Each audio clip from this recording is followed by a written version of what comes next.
Εκεί στα εβραϊκά, δε εσύ, όχι μόνο μια στιγμή στον χρόνο, αλλά η απαρχή του ίδιου του χρόνου. Πριν από αυτό δεν υπήρχε πριν. Υπήρχε μόνο αυτός αχρομεσόριος τέλος. Ο Άγιος Αυγουστίνος δίδαξε ότι ακόμη και ο ίδιος ο χρόνος δημιουργήθηκε αυτή τη στιγμή. Ο Μαϊμονίδης επιβεβαίωσε η δημιουργία περιλαμβάνει τον χρόνο. Ο Θωμάς Ακινάτης μας υπενθυμίζει η πράξη της δημιουργίας του Θεού δεν είναι μόνο ισχυρή, είναι σοφή, αγαθή και ξεκινήσει από αγάπη. Ο Θεός δημιούργησε Ελοκή παρά. Ελοκίμ, πληθυντικό στον τύπο ενικό στην έννοια. Ένα όνομα που εκφράζει θεία μεγαλοπρέπεια, μυστήριο και ενότητα. Αυτό το όνομα διαχειρίσει και υπάρχει μόνο ένας αληθινός Θεός, πολύ πάνω από όλες τις ειδωλολατρικές μυθολογίες. Η Ορθόδοξη παράδοση υπογράμμιζε αυτή την αλήθεια. Δεν υπάρχει εδώ κοσμική μαχή ούτε αντίπαλοι θεοί, μόνο ο Θεός, υπέρστατα χειρίαρχος. Άρα, να δημιουργήσει από το τίποτα.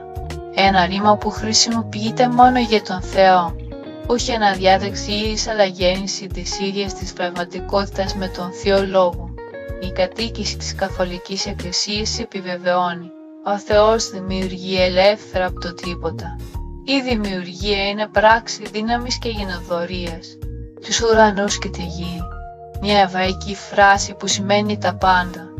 Από γαλαξίες μέχρι κόκκους άμμου. Ώρα, τα και αόριστα. Ειδικά και πνευματικά. Η Ελληνοορθόδοξη διδασκαλία το βλέπει αυτό τόσο τον κόσμο όσο και τα αγγελικά βασίλεια.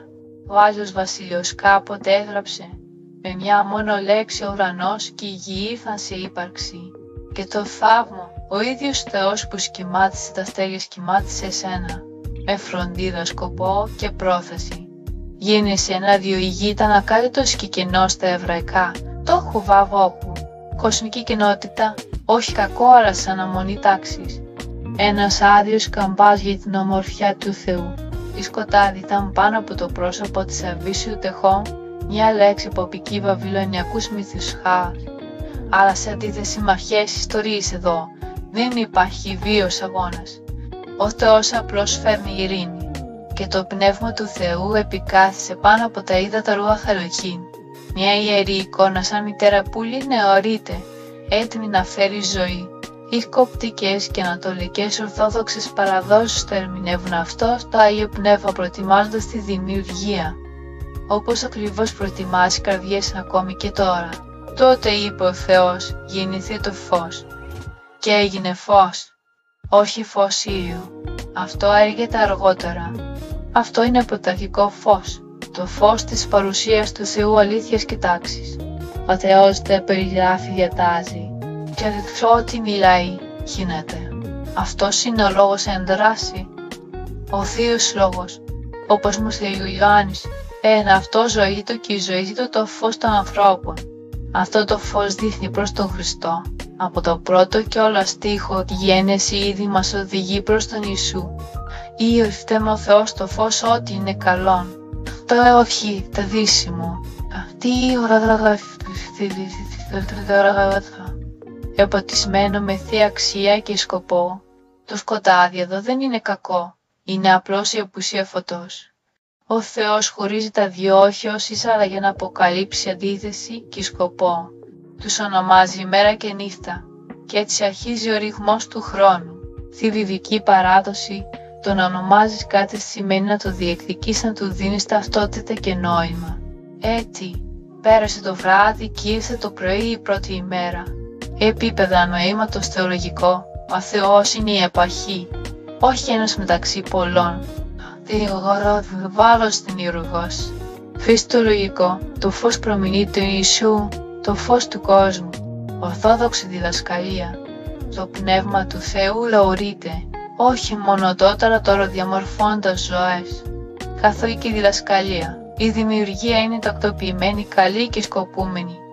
Αποκαλύπτει τη φύση του Θεού, πρωτοσταντική ιδιωτικότητα. Μόνο ο λόγος του Θεού φέρνει ζωή και δομή. Σύγχρονη υποτροφία, Τζον Γουότο, η γέννηση αφορά τον Θεό που αναθέτει σκοπό, κτίζοντας έναν ιερό χώρο, ένα ναό όπου θα κατοικήσει. Αγία Σοφία, ακινά της. Κάθε επάρξη του Θεού έχει τις ρίζες της στη σοφία, την αγαθότητα και την αγάπη. Μια στιγμή για σκέψη της στη ζωή σου αισθάνεσαι σκοτεινό, αδιαμόρφωτο κενό. Πού είναι το τεχόμου στο βαθύ σου χάος? Προσκάλεσε το πνεύμα να αιωρηθεί. Προσκάλεσε τον λόγο να μιλήσει. Γεννηθεί το φως ξανά και ξανά. Να το ξέρεις, δεν είσαι πλασμένος να νομίσεις τους ψεύτικους ήρωες του κόσμου. Είσαι πλασμένος να λάμπεις, γινόμενος όμοιος με τον Χριστό. Η αλήθινη μεγαλειότητα βρίσκεται στην πραότητα, την υπακοή και την αγάπη. Ο κόσμος δοξάζει την Επανάσταση, αλλά το πνεύμα δοξάζει την παράδοση. Και αυτή η παράδοση σε μεταμορφώνει. Χριστιανική σκέψη αυτή δεν είναι απλώς ιστορία. Είναι διαπίση, προφητεία και υπόσχεση. Το φως της γέννησης γίνεται το φως του Γολγοθά. Και αυτό το φως ζει μέσα σου. Μια προσωπική πρόσκληση, ας προσευχηθούμε μαζί. Κύριε, μύρισε φως στην ψυχή μου. Διαμόρφωσε το κενό μου σε σκοπό. Άσε το πνεύμα σου να αιωρηθεί πάνω μου και να με μορφώσει στην εικόνα σου. Αν αυτό το μήνυμα σε ευλόγησε, κάνε like, σχολίαση και εγγράψου. Μοίρασέ το με κάποιον που χρειάζεται φως σήμερα. Για ερωτήσεις ή προσευχή, επικοινωνήστε στο KAIST4Life143@gmail.com. Μέχρι την επόμενη φορά, γεννηθεί το φως. Γεννηθεί το Χριστός. Γεννηθεί το ζωή.